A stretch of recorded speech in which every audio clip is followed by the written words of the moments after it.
પરવાસામાં દારૂ ભરેલી safari car પલટી ખાતા ₹5,98,000નો મુદ્દામાલ જપ્ત। પારડી પોલીસને જોઈ બુટલેકરોએ કાર ભગાવી મૂકી હતી। અકસ્માત બાદ 2 ઝડપાયા। પાયલોટિંગ કરનાર સહિત 4 વોન્ટેડ। સેલવાસથી વિપુલ પ્રમાણમાં વિદેશી દારૂનો જથ્થો ભરી સુરત તરફ જઈ રહેલી એક કાળા કલરની ટાટા સફેરી ડિફેન્ડર કારે પારડી પોલીસને જોઈને ફિલ્મી સ્ટાઇલમાં પોતાની કાર ભગાવી મૂકી હતી। જોકે પોલીસે પીછો કરતા પરવાસા ગામના મોટા ફળિયા પાસે કાર રોડ નીચે ઉતરીને પલટી ખાઈ ગઈ હતી। પોલીસને કારમાંથી ₹3,88,000નો કિંમતનો વિદેશી દારૂ અને કાર મળી કુલ્લે ₹5,98,080નો મુદ્દામાલ કબજે કર્યો છે।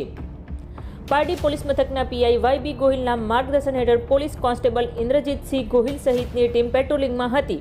આ દરમિયાન પારડી જકાતનાકા પાસે આવતા પોલીસને બાતમી મળી હતી કે એક કાળા કલરની સફારી ડિફેન્ડર કાર નંબર GJ01HR6763નો ચાલક સેલવાસથી ઇંગ્લિશ દારૂનો જથ્થો ભરી વાઘછીપા બજારથી પરવાસા થઈને ચીખલી થઈ મહુવા સુરત તરફ જનાર છે। જે બાતમીના આધારે વાઘછીપા બજાર 3 રસ્તા પાસે ખાનગી વાહનોમાં વોચ ગોઠવી હતી।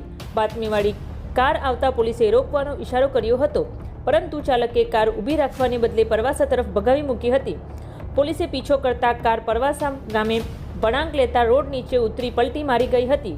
પોલીસે અકસ્માતગ્રસ્ત કારમાંથી ચાલક લુઈસ કુમાર સુરેશભાઈ કોળી પટેલ ઉંમર વર્ષ 23 રહે સોનવાડા અને ભાવિક ભરતભાઈ નાયકા ઉંમર વર્ષ 18 રહે કોપરલીને ઝડપી લીધા છે। પૂછપરછમાં સામે આવ્યું છે કે દારૂનો જથ્થો સેલવાસથી બાદલ રહે કોચરવાએ ભરાવી આપ્યો હતો અને તે જીગો રહે મહુવા સુરતને પહોંચાડવાનો હતો। આ કારનું સ્વિફ્ટ કાર વડે પાયલોટિંગ કરનાર ક્રિસ મુકેશભાઈ પટેલ અને જય ઉર્ફે જીન્યો રમણભાઈ પટેલ બંને રહે કોચરવા પણ સામેલ હતા।